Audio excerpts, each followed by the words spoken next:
Huia is a multidisciplinary artist and creator of electro Māori music. I got to catch up with her when she was in Ngāmotu for a performance during the Matariki celebrations. We started our conversation talking about her latest song, He Kākano, and what it means to be at this point in her career. I really enjoyed our kōrero. Huia is passionate, funny, and unpretentiously open. She has such a broad world view, which seems to have come from having walked for so long in so many different worlds. He Kākano, He Kākano, oh. He Kākano, He Kākano, oh. Mena ko whakatōkia o ki te nuku. Aha kwa heiti he punamu. He Kākano, He Kākano, oh. He Kākano, He Kākano, oh. Mena ko whakatōkia o ki te nuku. Aha kwa heiti he punamu.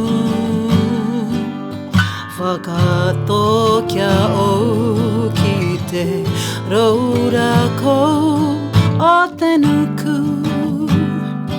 Hei manua tai me te whenua, ngā waiata ngā taunga puoro o te nuku. He takoto nei, takoto nei. Kia puai, puai tondu. Kia puai, puai. Kia puai, puai tondu. Kia puai.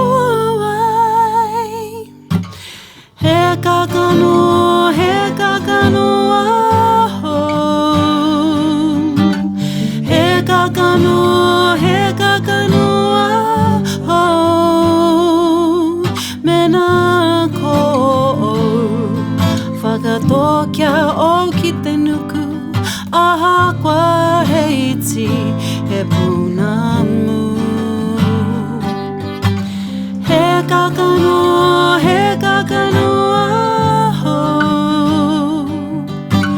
He Kākano, He Kākano, oh. Mena ko whakatōkia o ki te nuku. Aha kwa heiti he punamu. Aha kwa heiti he punamu, he punamu. Aha kwa heiti he punamu, he punamu. Aha kwa heiti he punamu, he punamu. Aha kwa heiti he punamu, he punamu. Kia puai. Oh yeah, it works nice acoustically. Oh my gosh, has all the feels. Has all the feels. Oh, thank you. So, A really easy song. it's a beautiful song. When did you write this one? When did I write this one? I think it was this year. Mm-hmm. Actually, like Chris had like a D&B beat that he was writing for something, and I was like, "That's a nice beat. I'll have it." Yeah, and then it like was written really fast. Like I basically sat through and I was just like, and then just like kind of spilled out. I mean, I think I was having like this imagery for a while in my head of like this kind of like circular thing going on and all the mahi I'm doing, and it just kind of I love this. Came alive really fast. Yeah, and I love this idea of what we were talking about before we started recording, of this seed and where you're feeling kind of your mahi and comfortable and in your space in that. Do you just want to talk a little bit about that? Yeah, sure. I think the waiata is talking about how, I'm not sure if it's an experience thing. I think it is an experience thing. Like as you grow and you change from like being, I guess, considered young, or you're in your early 20s, I feel like you're kind of there for everyone to see you. Like that's kind of what it feels if you're creative. Like, oh, I'm here for everyone to see me. I need to be seen. I need to be known. I need to be. And I think as you get, for me personally, as I got a little bit more of that, the more I realized that it's actually what I don't want. And what I prefer and what I think is more useful for myself and other people and community is to be more like a seed that's planting things that they're going to, so that more and more will flourish from that mahi.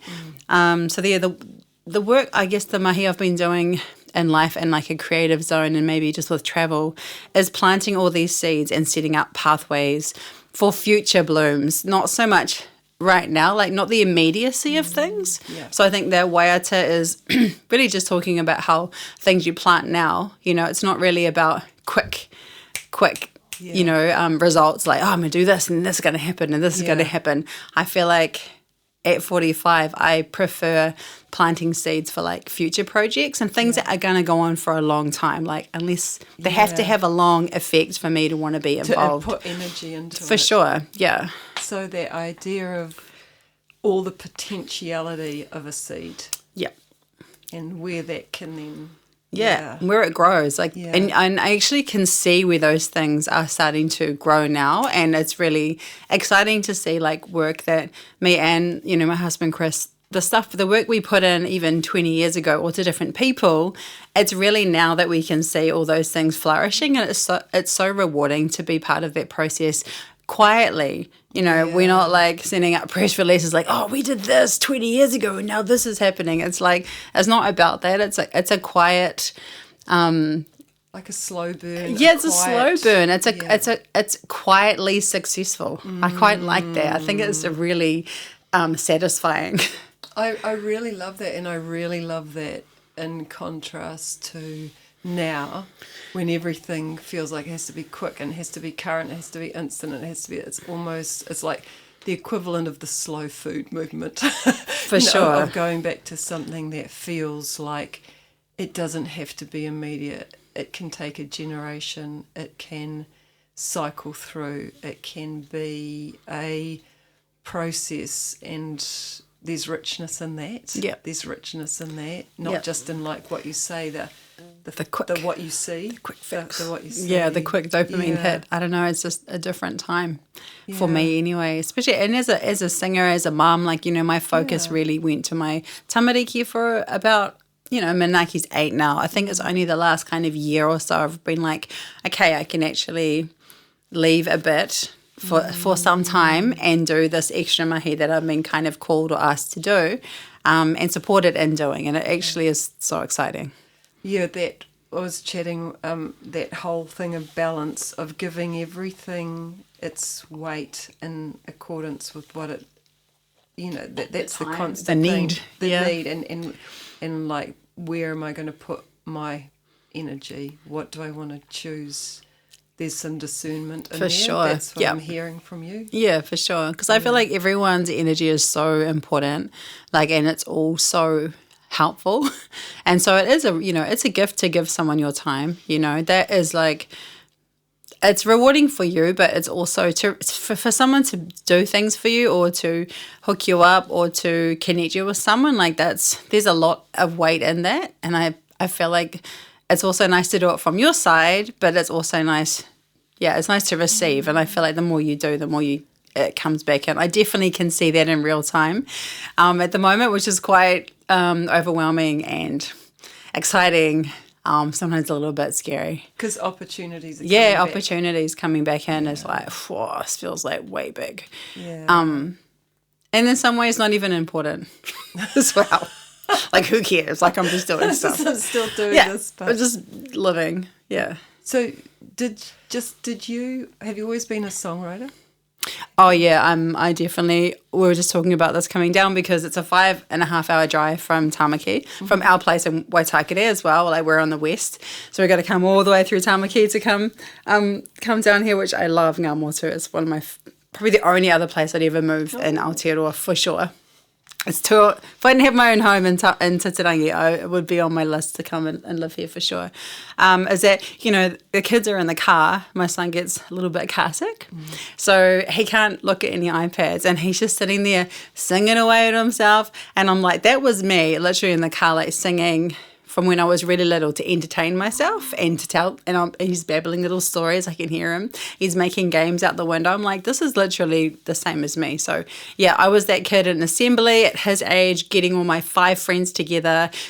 I don't know how I did it, but a choreographed New Kids on the Block song, entire song, and lip syncing and me singing in the front, coercing them at his age. So I definitely was that kid. Yeah. 100%. All the time. All the time. Very easy, very natural, very just as I want to do this. Yeah. Who can I weave into my plan? Who can I coerce into that? Pretty much. And you play originally guitar. Keys first. Keys. Oh no, guitar and keys, because I did guitar with my dad. Yeah. My dad always I can do as many 80s Eagles and Pink Floyd and Creedence songs as you need. They're all in my and Icehouse. They're all in my bank. You had that education. Yeah, from your for father. sure. Yeah, my dad was like, if he's not going to be an artist, he would be a musician. So he basically was trying to encourage me. Yeah, he's actually like a master multidisciplinary artist. He can do everything from from wood, power, greenstone, bone, to making massive murals for different museums. So he always did everything. He's like a master artist. Yeah, but then also singing. My mum was also a big, musical person too, always singing. And we always had a piano in the house and that kind of stuff. So it's very, I feel very lucky to be so creatively free as a little one. We had my dad was a visual artist and a carver as well. Oh, right, cool. Yeah, and I can sort of relate to what you're saying about creativity. It wasn't, I don't want to say big deal, but it was not really a big deal. It was just a really natural, easy, just something that you did. Aside from, you might go and dig the garden, you might go and work on this, but sure. And then you did this other mahi as well, and in and around that. He's talking. I can smell, like when you're talking about those things, I can remember the smell of certain things from carving. Right? There's wood smell, there's a bone smell, there's a Dremel smell, there's like a shed smell. Because you were talking about it, and I was like, man, I actually can kind of smell, my senses are kind of going off, like, that's right, and it just is in the air, right? Like, the house smells like that, like there's always something lying around or something outside or something set up that's kind of half done, all those kinds of things. Yeah, I'm thinking for me it's the smell of terps and oil paints. And, for sure. That same sense of, giving your dad a hug or feeling them and that the smell of them is so associated with what they do. Wow. So did you grow up in Tamaki? No, I grew up in, my family, we're Ngāti Puro, but my grandfather and all our whānau were up on Coromandel, in Waiamu, Te Puru area, Whakatete Bay. We lived up there. My grandfather's house was up in Puhoi Valley, not Puhoi. Yeah. Because Puhoi Valley is a different area. But yeah, Puhoi Valley, which is just up from the Waiamu shops. Waiamu shops. So you go to Puru, Waiamu, and then they lived up that valley for a long time. Then they went up a bit further to Tumata, and so that was the area that I guess I associate still with home pretty much. And did you go to a small school, or did you? I went to the coolest school in the world. It's literally on the beach in Te Puru. It's the coolest school. I don't know if anyone has got a school on the beach, but and now my nephews go there, and I'm super stoked about it because I just remember thinking, again, if we didn't have our beautiful house in Titirangi, where would I live? And it probably would be so my kids could go to school on the beach. So yeah, I guess we, and they still do. They go to the beach at interval and lunchtime, and it's just part of, it's the coolest school, and everyone's like, where is this? It's in Te Puru as you're going up towards Coromandel. It's the coolest school. So that was kind of my, again, like, upbringing was very similar to what I'm doing now, by the coast, by the forest. It was a very small school, and but then I went down south and I was at like really small schools, rural schools again. I didn't really go to like a bigger school till I moved to Timaru. And then, I've definitely gone to a lot of schools and a lot of, I'm a transient child. Yeah, and I'm just, because you've come back recently from Canada and working, doing some mahi over there, so I kind of get a sense that you're used to walking in a lot of different worlds, and that you can walk in a lot of different spaces, urban, rural, different... Feral, urban, rural, feral. All I feel like there's places. 3 levels. I feel there's like corporate, urban, rural, feral. Yeah, you can I feel do them like, all. I've definitely... I feel like, because I went to the UK first, and so I was in the UK for 3 weeks with the Matariki Cultural Foundation and a British Council NZ funded project with Knock and Gorok and Track Wales. So it was a combination project, and we were doing some residencies there. So we went from Focus Wales, which is this really cool like showcasing gathering in Wrexham in Kamaru. So we're there first, which is, it's kind of like, I guess I would call that urban. And then we went to Brighton to like The Great Escape, which is definitely kind of corporate and a little bit like Harry Potter-ish as well, and by the ocean, but then very like different countries like showcasing and spending all their money on their artists and stuff. So that definitely felt a bit more corporate. And then we went, where did we go after that? To Scotland, to Knock and Gorok Festival, which I would say sits between feral and rural. And so we were like, and we were like literally intense. And so we went from like being in like this a pretty camp mermaid house in Brighton to literally bell tents on my friend's farm. Pretty quickly. So it was like, so I feel like that was my whole 3 weeks in the UK, and then to Toronto, which is like, here's the city. Yeah. So I definitely got that over the 5 weeks. And were you working more in electronica vibe It's across just, there? I think it's just music in general. Yeah. Like I wasn't like I've been to Kamaru or Wales before last year, so Focus Wales is like basically focusing on Wales and showing like all the different types of music for people to come and see. So they invite like different different organisers from different showcase music gatherings to come along and to check it out, kind of like A&R people, so that they can either bring them to their festivals or their labels. And so, that's what I was doing there. So I was more there like observing and just seeing what it's like, because my main thing with my actual mahi, aside from my creative stuff, is to be creating global pathways for te reo Māori music, because that's what I do. So it's not just my genre. It's very multi-genre, and it's people who are ready to travel and who want to, because that's not everyone. I don't think that does te reo Māori music doesn't want to travel, because that's traveling is a whole another thing to doing music overseas. Like, you have to want to travel and be in another country. That's the main thing that they have to want to do. And then the music is just a conduit to get there. But that in itself is not what everyone wants. It's not going to suit everyone. It doesn't. Everyone's life, everyone's personality, everyone's... So with Ray, do you work with... You're here for Matariki. Yep, we're here for Matariki. We're recording this. Ngā which is exciting. Yeah, so performing, was that part of the kind of contingent that was overseas? Or was Ray came with us to... I've been working with Ray for like 8 years. So we've had co-label with Ray for about 8 since Manaki was born, actually, my second babe. Helping him learn about the music industry, like really the approach that we've had with Ray, as we do with any musician that we've had on our label, like he's literally the last one that we'll ever take on because we've done enough, is that they have to learn everything.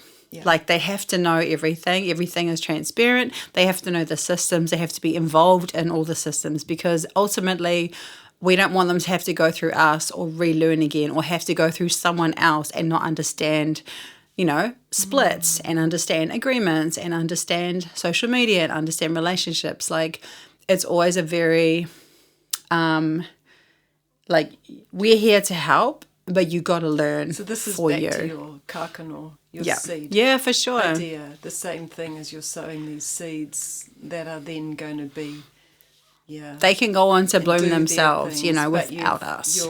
You've got the Got the means, got the fertilizer, or like the process of growing that. So and with Ray, I didn't originally, like, I wasn't going to be performing with him. We were just, working, doing some BVs and stuff and just being friends. And then one of the DJs didn't turn up for one of the sets at home. And I was like, I literally have a diploma of music performance and production. Like, I can press whatever you need. And he was like, oh, yeah. And then, I've just been doing it ever since, which is really fun. So I've been up to travel with him, and we got to go to, like, places overseas like Womex and do a showcase there, which was a big deal. That was in Manchester last year. So, got to perform on like a really big stage, like a global audience, and that kind of stuff has been amazing. And he's great. He writes beats, and beats that he doesn't want to use, I get to use. Because, I love pinching beats. I mean, I can write myself, but it's different when you have someone else's. When you've got someone's, Well, that's so... I'd really love to kind of wrap it up and do the Swaita again. Now, especially now that I know all of this beautiful She's like, information about you. All good. Yeah, does that suit? Yeah. Is there anything else you felt like you wanted to mention? Like this Swaita is coming off. Probably by the time this goes, you'll got new music, new recording coming, and all fresh. Beautiful songs. Yeah, they're all. The album's called Kawa, and it's the whole purpose of writing the album is to have music that people can use for different things in their life. So they all have a different ngako or different heart. Like the first 3 songs, Waka Huia, is all about how everyone is their own vessel of knowledge, and so when you talk to another person, no matter like if it's for 5 minutes or if it's for 5 hours, like that person you are learning from everyone that you talk to, whether you like it or not, like whether it's like a not a very nice interaction or if it's amazing or even if it's fleeting. Like I feel like you always grow from all those interactions, and so when you meet someone, to just give them, my kids probably get a bit annoyed because I might spend an extra 2 minutes talking to someone while I'm having a 5-minute conversation. Yeah. But like today, we're at Monica's having breakfast, and I talked to the girl, like the lady, cleaning our table for just maybe 3 minutes about hospo and like, and then Chris went to pay and she said, oh no, on the house, that's on the house. Like, no, don't worry about that. Like hospo people, and I'm like, see, just like, it's not that I'm trying to get anything, but because you have the interaction with someone, like people appreciate that. And I appreciate it. Like I learn as well. So that's what Wakahui is about. Te Aho Aho, is my second thing, is about how like sometimes you have to step into your moment, which is hard sometimes to go, actually, this is scary, but, this is actually my moment to do that thing. Aho. Yeah, te aho aho, to like to shine and then shine again. And then kawa kawa is about, like, how music is healing, but so is the plant. So it's just, like, kind of showing comparatives between, like, the kawa kawa plant and music, and that how you can use both. Like, I feel like they're very reflective. Yeah. And then my other song is called Wairangi, which is about being in a situation that maybe is like kind of slightly uncomfortable, like being in a wave, like when a wave smashes you over and you're like, oh my God, I can't see the sand, or you're like, which way am I? And it's kind of that feeling. That disorientation. But wears up. You're kind of also kind of enjoying it. Yeah. Because you're the one who went in the wave. You kind of knew. You kind of, and then, is it going to smash me? And it does. And then it's about finding that time when it's quiet to like push up, back up to the light again. Rather than fighting. Yeah. It's like finding your moment when it lulls to maybe emerge from that. Yeah. It's kind of to do with that. And then this next track, He Kākano, is about being okay with being the seed rather than the flower, which I feel like is my journey. Like I'm okay to be buried in the ground if it blooms in the future. That for me is I'm perfectly comfortable. I'm more and more comfortable with that. Yeah. I think that's really, like, especially, you know, we talked about is that sort of that aging, you know, and especially music industry is so youth, and I think it's so important to have people with, let's say, maturity or wisdom being this, and also, but in this you are being, like, your mahi now and your performance now is a woman in her 40s singing her songs and being a strong woman in her 40s. And how amazing is that, and how important is that for everyone to know that there isn't a cutoff at 25 or 30. Yeah, I feel like that's a real old kind of aspirational, like, corporate, even, like, I was going to say worse word than corporate, there is a worse word, you know, the capitalist perspective of let's just milk the youth for as much as they want, you know, as much as we can get out of them. But I think, like, and then it was perpetuated, you know, especially, you know, I mean, my God, the 90s have a lot to answer for, to be honest, as far as body image and what stuff was being pumped into, like, all the youth of, like, the 80s and 90s. Like, we got every, you know, we got it of how you should be. And so I feel like the youth, like the rangatahi now, even though there's a lot more coming in, I still feel like it's good because they can be what they can see. They can usually see something in the world that's like them, and they don't have to follow the stuff that I say that our gene got pumped. Like, this is how you need to be. You need to be this size. You need to be options. Yeah, this is the standard for what a woman does and is. You know, even though it's a little bit intense, I think they can be like, well, actually, I'm curvy. I look like this. Hey, that person's doing that same thing, or that music is like what I want to do. I feel like they can see, so they're more comfortable to be, which is great. Because there was such a limited. You're touching on something that's true, because there was a limited pool of role models. Like, when I'm thinking, like, I'm 55, so, you know, and I was thinking about growing up too, like in the 80s. Who was there? I think there was, like, Annie Lennox was my Annie Lennox and David Bowie were it, really, you know, but there wasn't a lot of diversity for me to go, I can see myself out there, and that's why it's awesome. Huia left us with this gem, How to Be a Good Audience, which was just too good not to include. I feel like people don't understand, they don't get taught how to be an active audience or a good audience, even the different genres and the different styles of band or da-da-da-da. What's appropriate as an audience when you come into a space? I'm here, I'm not just coming to watch it, it's not a movie. Even then you don't talk, right? You know, it's like, it's a person. What do I do? How do I help this person to be their best on stage? I feel like it's a big conversation. That's it. I keep bringing it up everywhere, and everyone was always like, oh shit, that's a good point. And I'm like, we need to actually teach people at music level how to do it. Tautoko.